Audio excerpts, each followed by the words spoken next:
Next करते हैं cholinergics and anti cholinergic drugs. तो कोलिनर्जिक ड्रग्स क्या है, एक ओवरव्यू बता देती हूँ। कोलिनर्जिक ड्रग्स क्या करेंगे, एसिटाइल कोलिन के एक्शन, जो हमारे अंदर एक न्यूरोट्रांसमीटर होता है जिसको हम कहते हैं एसिटाइल कोलिन, ये उस न्यूरोट्रांसमीटर के एक्शन को ये कोलिनर्जिक ड्रग्स मिमिक करेंगे।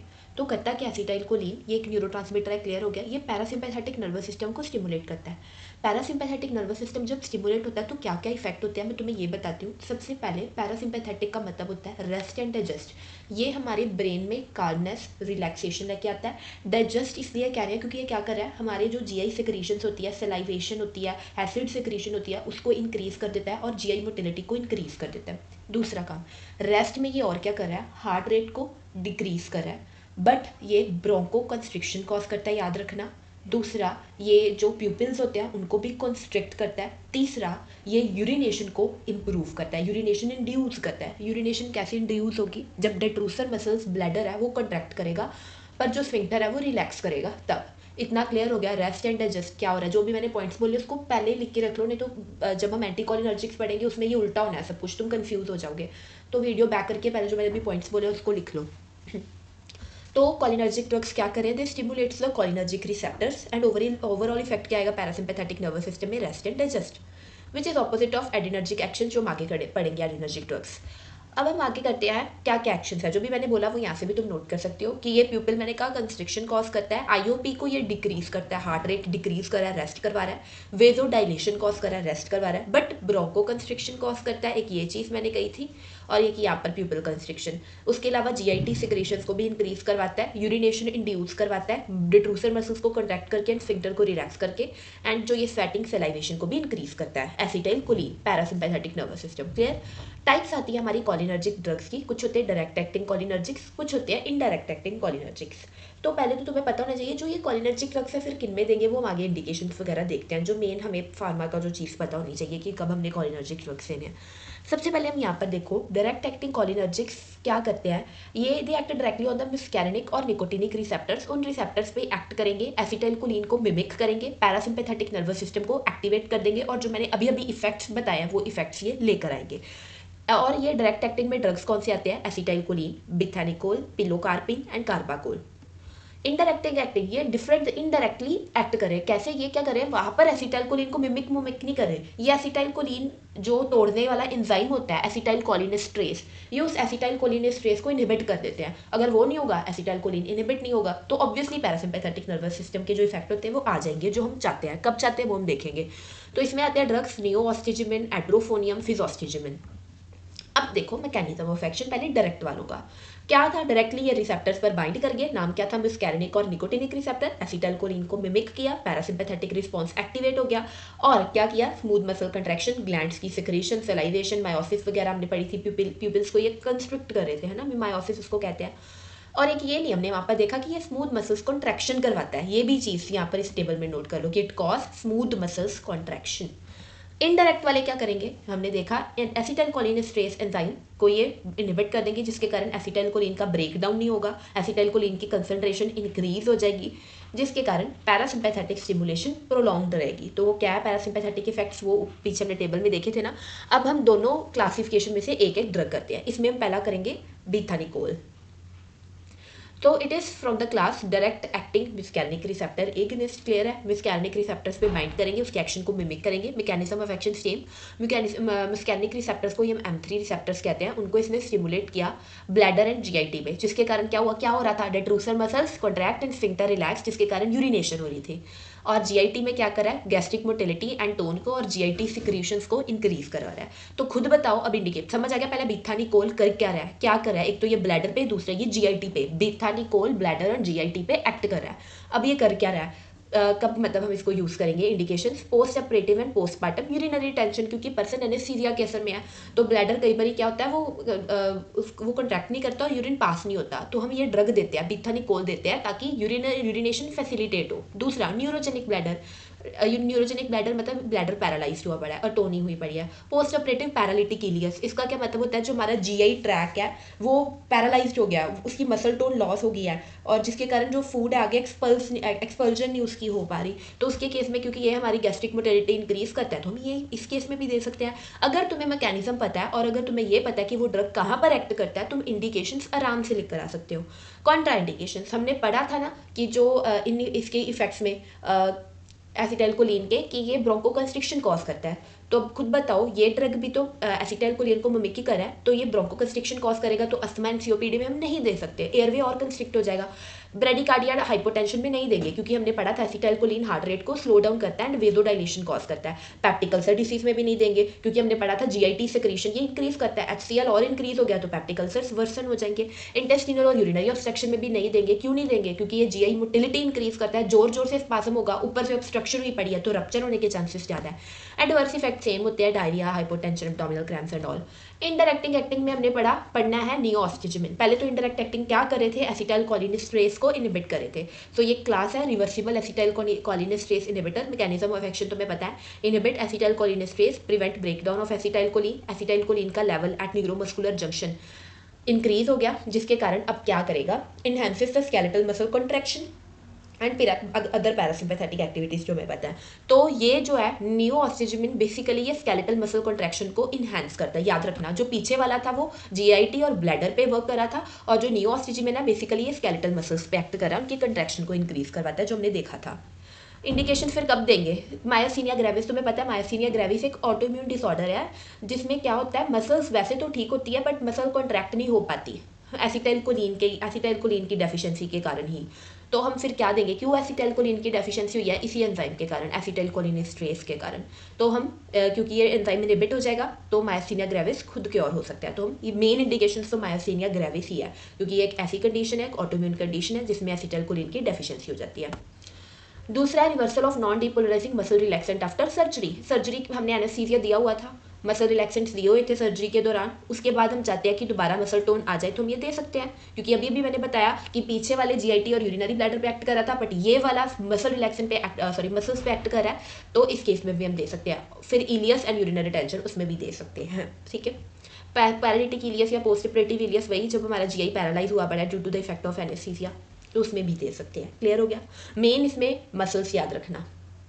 कॉन्ट्राइंडिकेशंस वही सेम, इंटेस्टिनल यूरिनरी ऑब्स्ट्रक्शन है, अस्थमा में भी नहीं देंगे, कंस्ट्रिक्शन कॉज करता है, ब्रेडिकार्डिया नहीं देंगे, हार्ट रेट कॉज करता है, हाइपोटेंशन नहीं इसमें भी नहीं देंगे, वेजोडाइलेशन कॉज करते हैं। पैप्टिक अल्सर्स में इसीलिए नहीं देंगे क्योंकि तुम्हें पता है कि जो एसिटाइलकोलिन होता है वो क्या करता है, HCl ज़्यादा प्रोड्यूस करता है, वो कंडीशन वर्स करेंगे। मेन तुम्हें अगर इंडिकेशन, कॉन्ट्रा इंडिकेशन और एडवर्स इफेक्ट याद रखना है तो तुम्हें बस ये पता होना चाहिए कि एसिटाइलकोलिन पैरासिम्पैथेटिक इफेक्ट्स कौन से लाता है, तुम खुद सब कुछ लिख सकते हो, बहुत ईजी है। बाकी एडवर्स इफेक्ट सेम है। अब हम पढ़ेंगे नेक्स्ट वन। अभी हमने एक कर रहे हैं कॉलिनर्जिक ड्रग्स जो एसिटाइलकोलिन को इंक्रीज कर रहे थे या उसको मिमिक कर रहे थे। अब हम इनके उल्टा पढ़ेंगे एंटीकोलिनर्जिक ड्रग्स। तो एंटीकोलिनर्जिक ड्रग्स होते हैं ये वो क्या थे, पैरासिम्पैथेटोमिमेटिक्स थे, मिमेटिक्स। ये क्या है, पैरासिम्पैथेटोलिटिक्स। ये अब उल्टा काम करेंगे, सभी उससे उल्टा होगा यहाँ पर जब हम ये देंगे। तो ये क्या है, म्यूस्कैरिनिक एंटागनिस्ट है, उनको ब्लॉक कर रहे हैं, right. blocks the effect of acetylcholine at muscarinic receptors clear in the parasympathetic nervous system। समझ आ गया? तो रिजल्ट क्या आएगा, पहली बात तो ये है कि ये क्या कर रहे हैं, ब्लॉक कर रहे हैं एसिटाइलकोलिन के एक्शन को, इसलिए ये पैरासिम्पैथेटोलिटिक्स है। रिजल्ट सब कुछ उल्टा होगा, वहाँ पर जीआईटी सिक्रेशंस इंक्रीज थी, सेलाइवेशन इंक्रीज थी, यूरिनेशन इंक्रीज थी, यहाँ पर वो सब कुछ डिक्रीज। हार्ट रेट कम थी, वेजोडाइलेशन थी, यहाँ पर हार्ट रेट ज़्यादा है, वेजो कंस्ट्रिक्शन होगी। वहाँ पर स्मूथ मसल्स कॉन्ट्रैक्शन करवा रहे थे, यहाँ पर स्मूथ मसल्स रिलैक्शन होगी। वहाँ पर प्यूपिलरी कंस्ट्रिक्शन थी, यहाँ पर प्यूपिलरी डाइल्यूशन होगी। क्लियर हो गया? तो अब ये कब यूज़ करते हैं, हमें as a health care providers हमें पता होना चाहिए कि ये जो हम अभी क्लास ऑफ ड्रग पढ़ रहे हैं तो ये हमने कब देनी है। तो ये हम उस केसेस में देते हैं यूरिनरी इनकंटिनेंस के केस में। जैसे कि क्यों यूरिनरी इनकंटिनेंस में क्या होता है, जो यूरिन है वो अनइंटेंशनली जो एक्सक्रीट आउट हो जाता है, पर्सन को पता ही नहीं चलता, तो उस केस में हम इसको देंगे। तो ये क्या कर रहा है, अब ये यूरिनेशन को डिक्रीज करता है, डेट्रूसल मसल्स को रिलैक्स करा के और स्फिंक्टर्स को कंस्ट्रिक्ट करवा के। क्लियर? दूसरा, ओवर एक्टिव ब्लैडर, वही बात होगी क्योंकि ये क्या करें, स्मूथ मसल्स की अभी हमने देखा रिलैक्सेशन, रिलैक्स हो जाएंगी, कंट्रैक्ट नहीं करेंगी तो यूरिन एक्सक्रीट आउट नहीं होगा अपने आप से। सीओपीडी में अभी इसको दे सकते हैं, उनको नहीं दे सकते थे क्योंकि वो ब्रोंको कंस्ट्रिक्शन कराती है, यहाँ पर उल्टा होगा, ब्रोंको रिलैक्सेशन होगी तो सीओपीडी अस्थमा में हम इनको दे सकते हैं। सर्टेन टाइप्स ऑफ पॉइजनिंग, इसमें कंफ्यूज मत होना, पता क्या होता है, कोई भी जैसे ऑर्गेनोफॉस्फोरस पॉइजनिंग होती है, पर्सन ने कोई भी पॉइजनिंग ली तो वो पॉइजन क्या करते हैं, हमारे अंदर जाकर एसिटाइलकोलिन को वो क्या करते हैं, इंक्रीज कर देते हैं। हमें नहीं चाहिए इतना एसिटाइलकोलिन, तो हम इनको देते हैं क्योंकि ये क्या है, एसिटाइलकोलिन की एक्शन को ब्लॉक करेगा। क्लियर है। अब mechanism of action, anticholinergic drugs ने क्या किया, मुस्कैरिनिक रिसेप्टर्स को ब्लॉक कर दिया। प्रिवेंट्स एसिटाइलकोलिन फ्रॉम बाइंडिंग, वहाँ पर एसिटाइलकोलिन बाइंड नहीं होगा तो पैरासिम्पैथेटिक इनहिबिट हो जाएगी। बाकी तुम्हें पता है क्या क्या होगी इफेक्ट्स, वो भी मैंने बता दिए। ड्रग्स अब बहुत इंपॉर्टेंट है इसमें, जो हमने सुना है सबसे पहले ये एट्रोपिन है, सॉरी मैंने गलत स्पेलिंग लिखा है, एट्रोपिन हो गया, ipratropium bromide, tiotropium bromide, hyoscine and dicyclomine. हम कोई 2 ड्रग्स अच्छे से पढ़ेंगे, सबसे पहले हम एट्रोपिन पढ़ते हैं। मैकेनिज्म ऑफ एक्शन क्या है, competitive antagonist as muscarinic receptors, block कर दिया एसिटाइलकोलिन को, action on smooth muscles, glands and heart, तुम्हें इतना तो क्लियर हो गया। इंडिकेशन फिर अब हम कब देंगे, तुम्हें पता है हम एट्रोपिन कब देते हैं, जब पर्सन को सिम्टोमेटिक ब्रेडिकार्डिया हो, तब हम देते हैं। मेन इंडिकेशन एट्रोपिन की क्या है, ब्रेडिकार्डिया, तब देंगे क्योंकि तुम्हें पता है ये तो हार्ट रेट को इंक्रीज करवाएंगे, जो हम एंटीकोलिनर्जिक्स पढ़ रहे हैं, तो ब्रेडिकार्डिया में दे सकते हैं इनको। दूसरा pre anaesthetic to decrease salivation and secretions, ये तो डिक्रीज करवाते हैं। अगर तुम्हें सबसे स्टार्टिंग वाली ये चीज़ें पता है तो मतलब तुम सभी ड्रग्स में लिख के आ सकते हो, ये चीज़ें पता होनी चाहिए बस। अब ये क्या करेंगे, ये क्या करवाते होते हैं, एक ये pre anaesthetic to decrease salivation and secretions की, जब पर्सन की सर्जरी हो रही है और वो एनेस्थीसिया के असर में है तो ज़्यादा सलाइवा ना प्रोड्यूस हो, ज़्यादा सिक्रीशंस ना हो। एंटीडोट फॉर ऑर्गेनोफॉस्फेट पॉइजनिंग, ये मैंने तुम्हें बता दिया क्योंकि एसिटाइलकोलिन को डिक्रीज करेगा।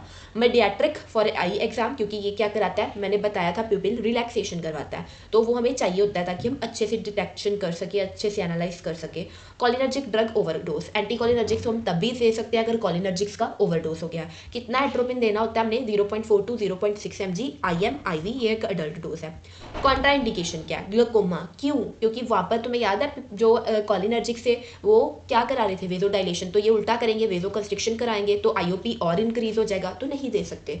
प्रोस्टैटिक हाइपरट्रॉफी, प्रोस्टैटिक हाइपरट्रॉफी में मैं क्यों कह रही हूँ, क्योंकि ये क्या करेंगे, ये मैंने बताया था वो यूरिनेशन को इंक्रीज करते हैं, ये उल्टा करते हैं, यूरिनेशन को डिक्रीज करते हैं। तो ऑलरेडी पर्सन को प्रोस्टैटिक हाइपरट्रॉफी है, वैसे ही उसका यूरिनेशन बहुत डिफिकल्ट होता है, ऊपर से हम इनको दे जा रहे हैं तो ये कंडीशन वर्स हो जाएगी। टैकी अरिथमियाज में क्यों नहीं, टैकीकार्डिया में क्यों नहीं, क्योंकि ये हार्ट रेट को इंक्रीज करवाते हैं। पैरालिटिक इलियस में इसीलिए नहीं, तुम्हें याद है वो रेस्ट एंड डाइजेशन में वो मोटिलिटी को इंक्रीज करता था, और ये क्या मोटिलिटी को डिक्रीज करेगा, तो यहाँ पर पैरालिटिक इलियस में तो ऑलरेडी पैरालाइज्ड हुई पड़ी है इंटेस्टाइन, तो हम नहीं दे सकते। एडवर्स इफेक्ट सेम होते हैं। स्पेशल नोट क्या है, used as a life saving antidote in cholinergic crisis. दूसरा हम पढ़ेंगे ipratropium bromide, mechanism of action same है, बस याद रखना इसमें हमने मेन एक हार्ट रेट के बारे में पढ़ा, एक यूरिनरी ब्लैडर GIT सिक्रीशंस के बारे में देखा था। आइप्राट्रोपियम ब्रोमाइड बेसिकली हम तब देते हैं when it is related to lungs, मतलब COPD या ब्रोंकियल अस्थमा के केस में आइप्राट्रोपियम ब्रोमाइड। तो मुस्कैरिनिक रिसेप्टर्स जो लंग्स के स्मूथ मसल्स में प्रेजेंट होते हैं, ये उनको ब्लॉक कर देता है। एसिटाइलकोलिन को ब्लॉक कर दिया जिसके कारण वहाँ पर रिलैक्सेशन हो जाएगी, ब्रोंकोडाइलेशन हो जाएगी, तो हम ये COPD एंड ब्रोंकियल अस्थमा के केस में दे सकते हैं। कितना देना होता है, अगर तो ये मीटर डोज इनहेलर में दे रहा है तो 20 to 40 माइक्रोग्राम पर inhalation 3 to 4 times daily. Contraindication, अगर इसकी हाइपर सेंसिटिविटी है, वही सेम ग्लोकोमा के केस में ऑब्स्ट्रक्शन, ये तो सेम है, ठीक है। एडवर्स इफेक्ट्स भी सेम। स्पेशल नोट क्या है, inhaled form have minimal systemic side effects, ये चीज़ तुम्हें पता है। आई होप एट्रोपिन तुम्हें पता ही है कब देना है, मेन ब्रेडिकार्डिया है। बाकी अगर तुम्हें ये पता है कि ये जो पैरासिम्पैथेटोलिटिक्स के क्या इफेक्ट होते हैं तो तुम ये लिख के आ सकते हो आराम से, बहुत ईजी है।